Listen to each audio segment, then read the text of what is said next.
Well,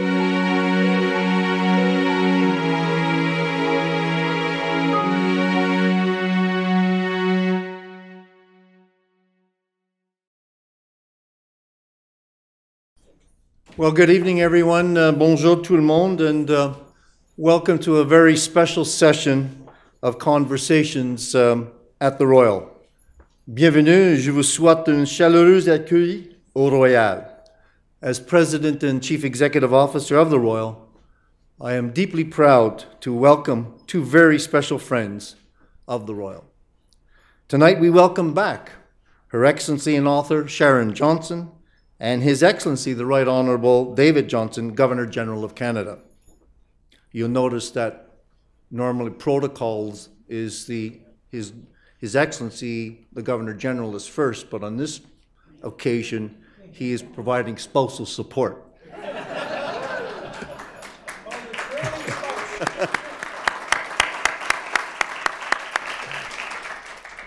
As a lot of you know, their Excellencies are great friends of the Royal and are strong supporters of mental health. Her Excellency is generously donating the royalties of her novel to the Royal. So on behalf of the Royal, our foundation, and all of our clients, thank you very much for your thoughtful gifts. Many of us very much look forward to your reading of Matrons and Madams and learning more about your inspiration for writing this novel. Also joining us are members of the Royal's board, both of the hospital board and of the Research Institute. And I would also like to signal the presence of Mr. Kirk Howard, the founder, president and publisher of Dundurn Press. It's been a long day, folks. The publisher of the novel, so thank you very much.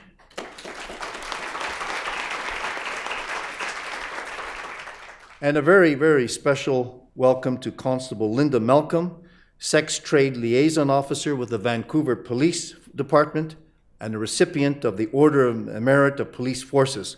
Congratulations on a well-deserved honor. Thank you very much.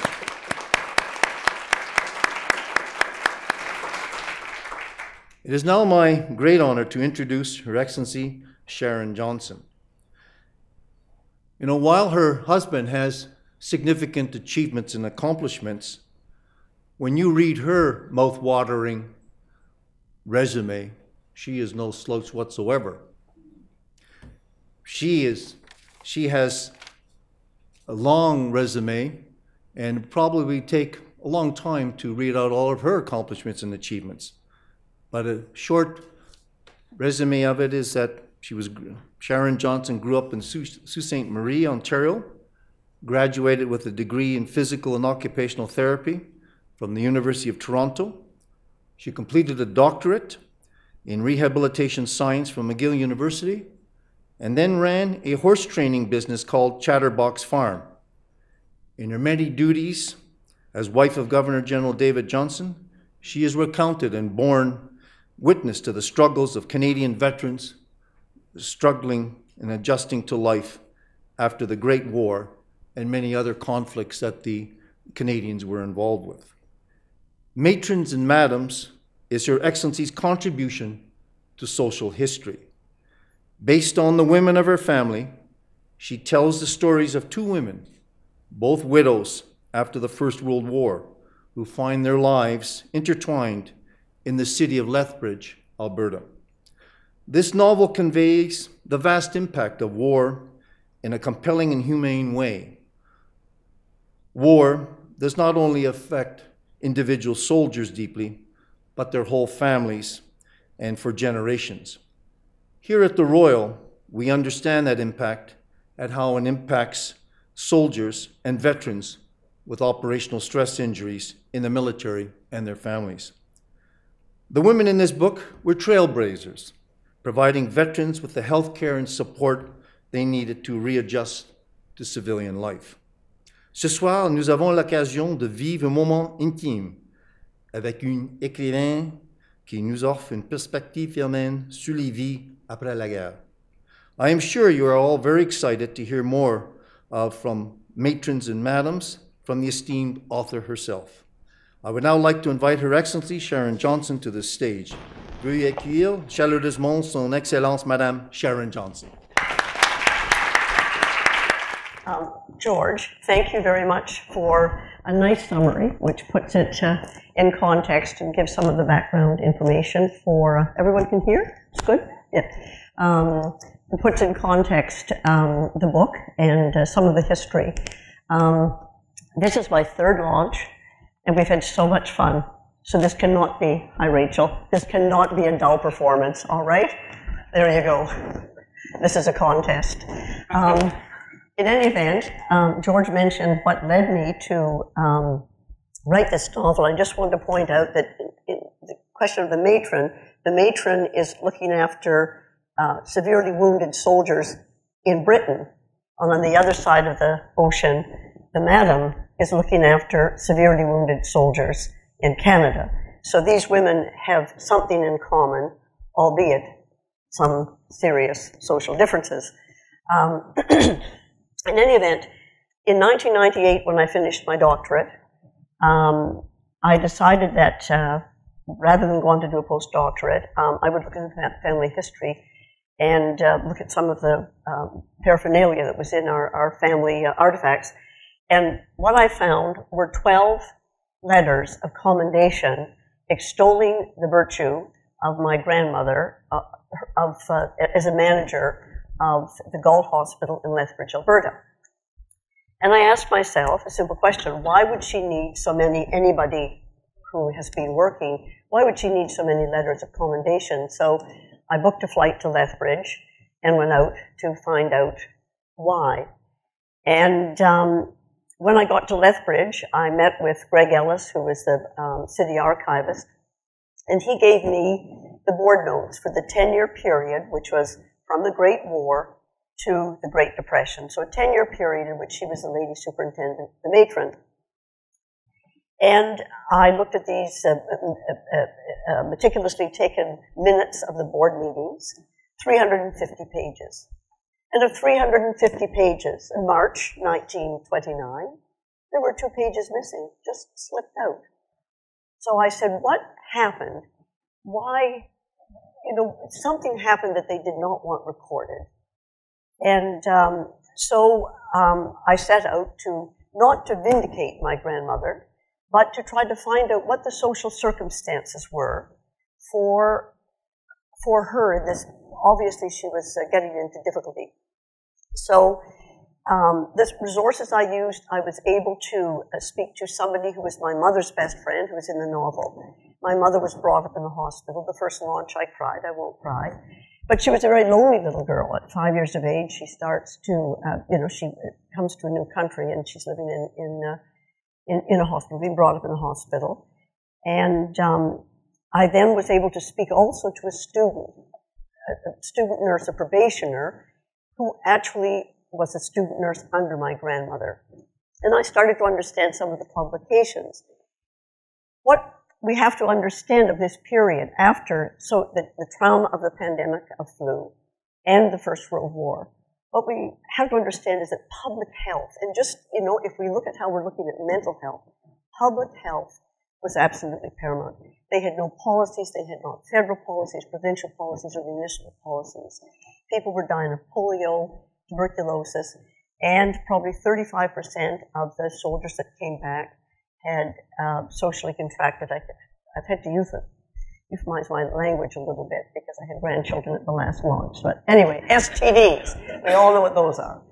And so Dr. McCullough, it's an interesting fact, Dr. McCullough was the medical officer of health for 2 decades for Ontario. And of course, this is the 1920s. And he decided that people had to be apprised, hi Nancy, people had to be apprised of what was going on and what was absent in their knowledge. So he hired a train, and the train went across Canada with posters on tuberculosis, vaccination, and on what to do about syphilis, what to do about gonorrhea, to recognize the signs, how to prevent it, and so on.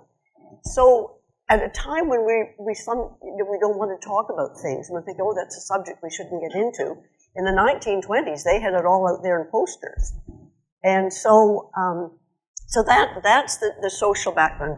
Public health was at a point of trying to be standardized and hospital practices trying to be standardized.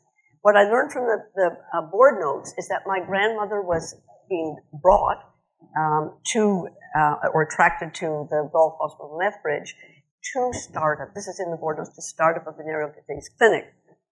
The person who brought her, all the doctors in this novel are real doctors. So they are actual doctors. Sometimes I change the names a bit, but they're real doctors.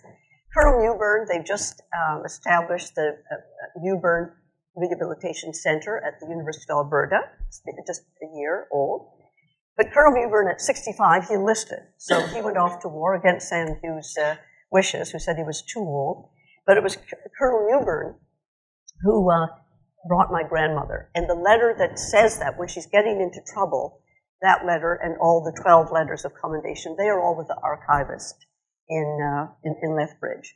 But in any event, Dr. Newburn, he brought her, and as she was getting into trouble, he came to her defense, and obviously these other 12 letters of businessmen, politicians, doctors came to her defense. But something was happening.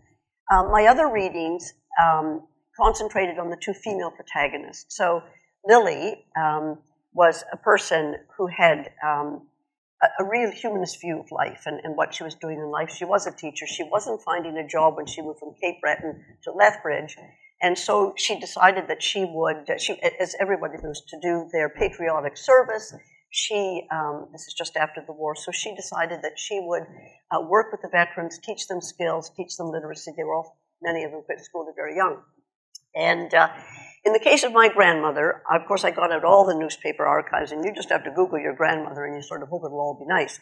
But she was either in a fight, with a doctor, or she had given the best party, the best social event of the season. So there was a dichotomy in this relative of mine.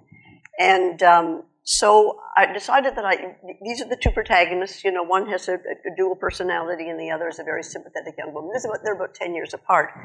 And the first launch, it was awful, because what happened is the book that I'd marked up, because I was skipping paragraphs, well, first of all, I lost my glasses.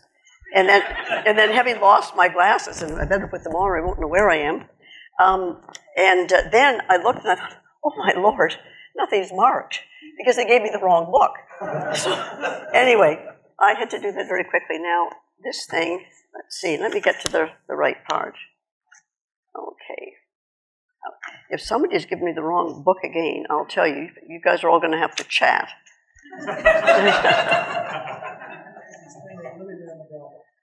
Yes. Yes.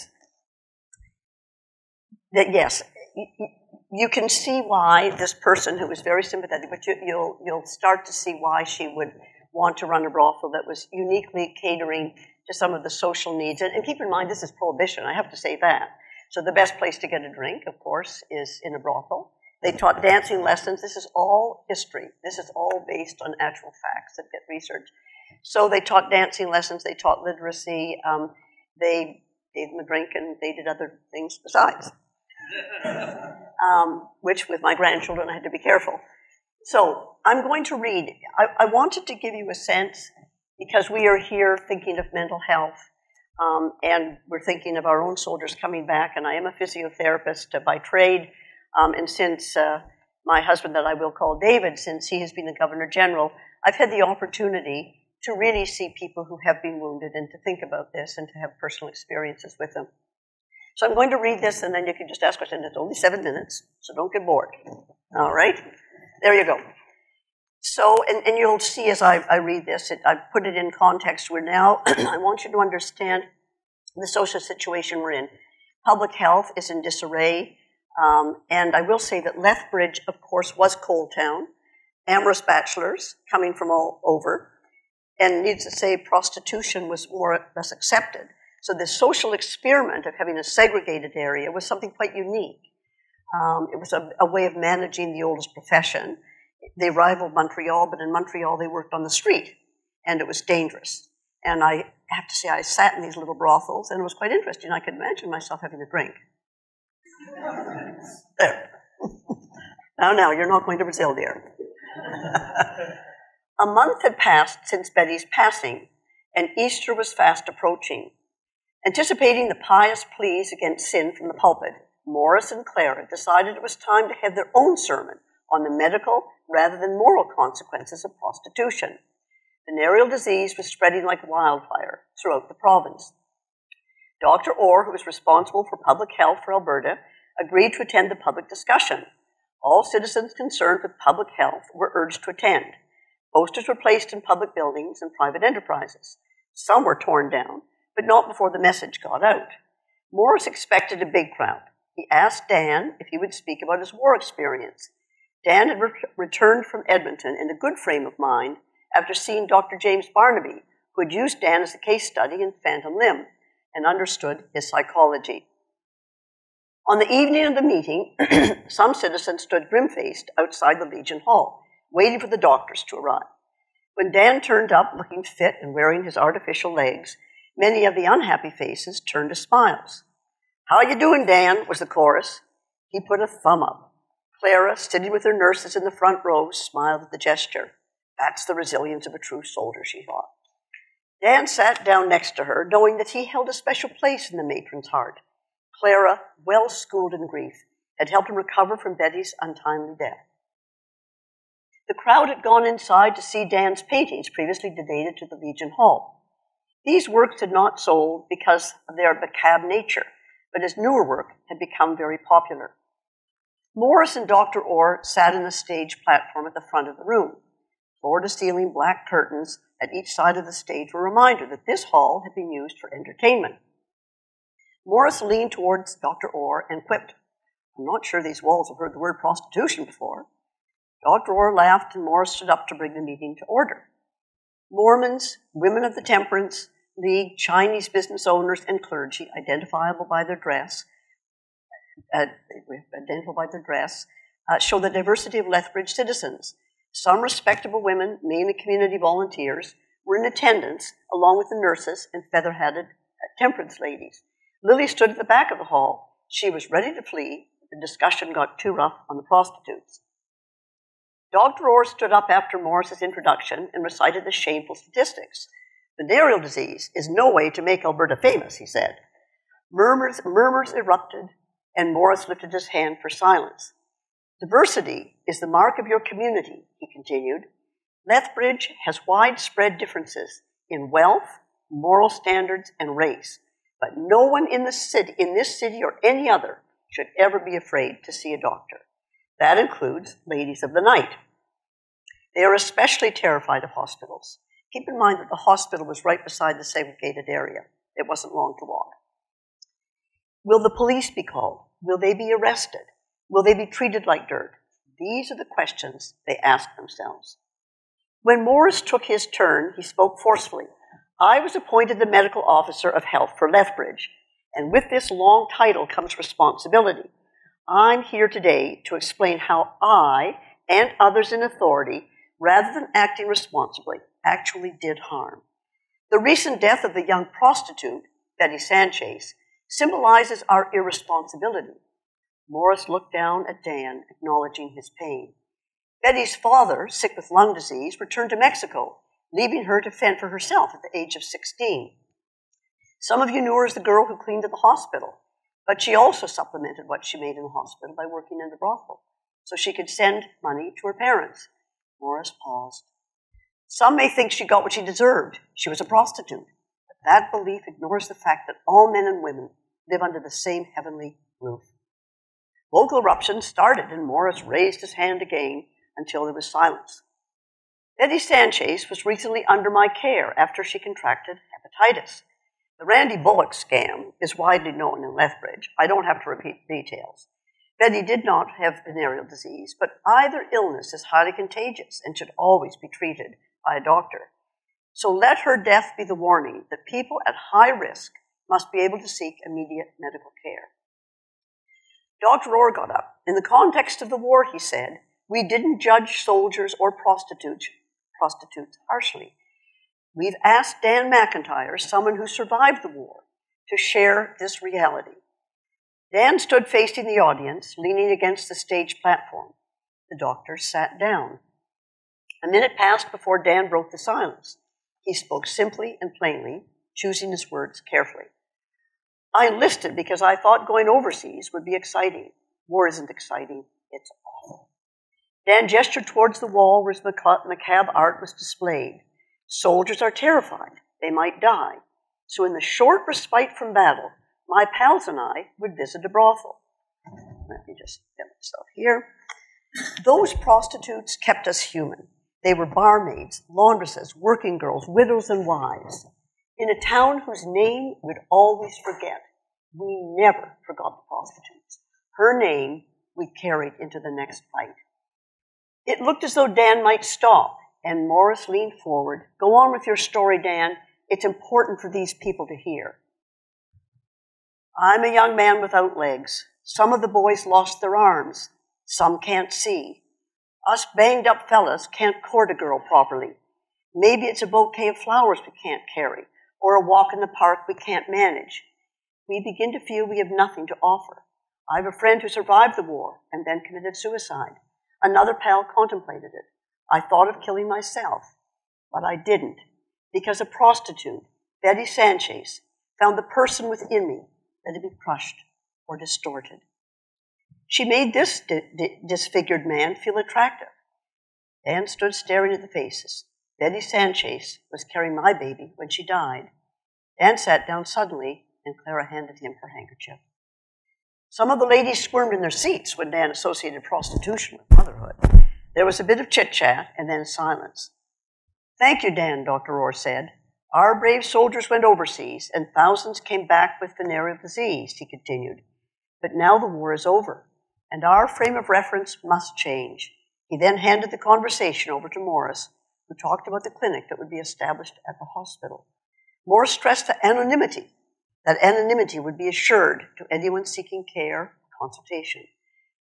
Snow had begun to fall by the time the meeting ended, and people hurried away. A venereal disease clinic won't be effective if prostitutes don't come, Dr. Orr said, as he stepped into a waiting taxi to take him to the train. So, you can ask any question.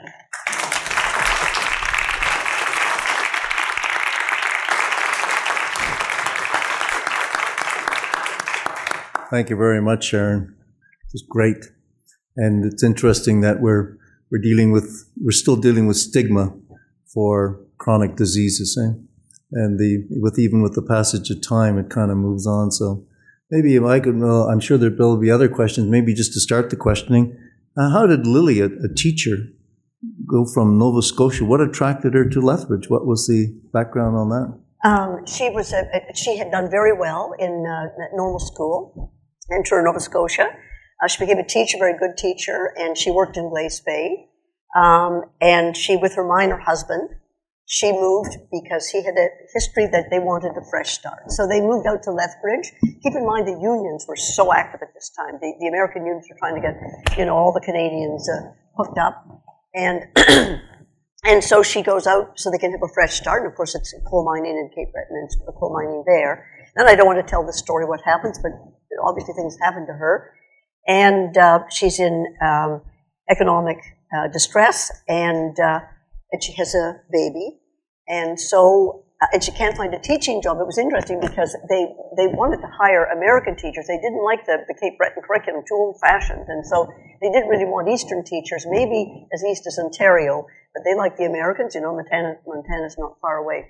So, so she ended up, she had a flat in the segregated area. Keep in mind the segregated area, it was quite orderly. This is what the mayor was trying to do, have, the oldest profession and the Chinese laundries and all these people, and there were apartments and flats and so on. It was not a rundown area. Certainly, it was a decent area. So, but Lily, let me say, is based on an actual madam who was a school teacher who raised a child. So that I had a graduate student from the University of Lethbridge who researched all of the unusual social things that were going on in a place that you would say would normally be, you would think would be very conservative. So she ended up running this brothel, and that brothel, called The Last Post, became a place where these young, banged-up soldiers could come with their horrendous wounds and their sense of ugliness and so on, and they could be entertained and loved a little. Great. Thank you very much. I'm sure there's other Anybody else have? Your Excellency. Like my chauffeur. What's the significance of the title? Well, I don't know. That's such an elementary question. I'm going to ask my chauffeur. Well, the matron, of course, is the British term, but it was used early on. So it was used early on. You know, Canadians would still call the lady superintendent the matron, and the madam. Well, we all know what madams do. But something I think that it is important to sort of see as my grandmother's getting into this problem, that the Canadians had distinguished themselves in the war. And over that 10-year period, we were beginning to feel our oats. And the Statute of Westminster, I'm not a historian, but my husband will answer any questions if you want to know about the statute. Okay. But in 1931, they were giving us the domain over our foreign or domestic affairs. My grandmother was British to the core. She loved Britain. She didn't want to leave her homeland. So as she was operating as a British matron, and that was a problem. What I do want to say, and then I want people to ask questions, what I do want to say, which is the overarching theme, this is part of a trilogy. So there are 2 more books that will be the Second World War, and then it will be the 60s and 70s. Second book is Bread and Roses, and the third one is The Boy in the Orange Pajamas. It's not my husband, but anyway, The Boy in the Orange Pajamas.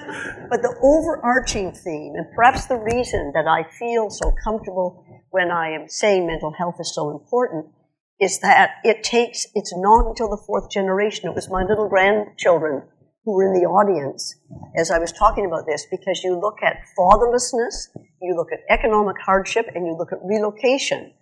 And then decisions are made, and so the next generation, my mother is raised in a hospital. She developed certain, ways of coping and interacting with people to be popular and so on, so she doesn't sustain a marriage, she gets divorced, and you have fatherlessness, economic hardship, and so on. So it's the 4th generation where their decisions and what they do is not affected by the war.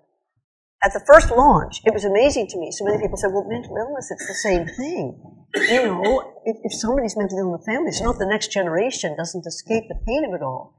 Then somebody came up and said, but the Holocaust, and then they came up and they said, well, immigration, Vietnamese, it's been 4 generations. The 4 oldest kids had to work and the 3 younger ones went to university. There's a family divided. So, to understand in this context as we're here and we're thinking of mental health and mental wellness and so on. So let's have some questions. Great. That's right. Thank you. Your Excellency, Sharon, thank you for being with us tonight. Thank you for sharing this wonderful piece of literature with us. And we're very much touched by you providing all the proceeds and donations to the Royal and to our foundation and for improving patient care at the Royal. So we're deeply touched by that, your generosity. You know what I say? There goes my Porsche. But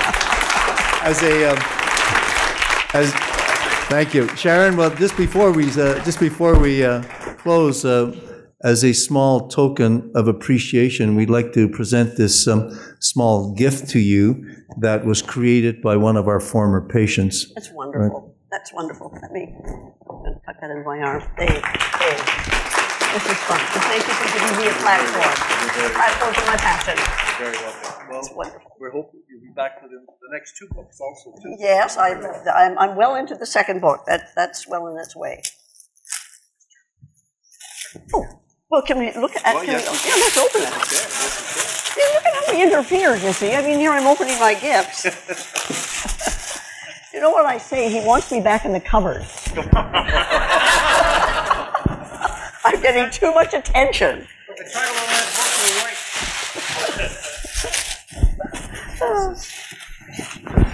A design that was created by one of our former patients. Oh, this is lovely. Look at this. And I love abstract art. There you go. This is wonderful.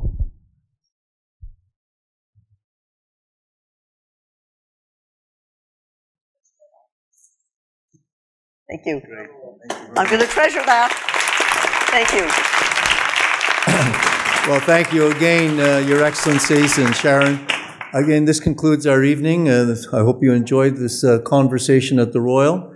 And so right now, if you don't have a copy of the book, there's some extra books up on the foyer that will be available for sale. And Her Excellency has agreed to sign and dedicate the book to you or to anybody else you would like it to. So this concludes our evening, and Your Excellencies and Sharon, thank you very much for this gesture. Fabulous.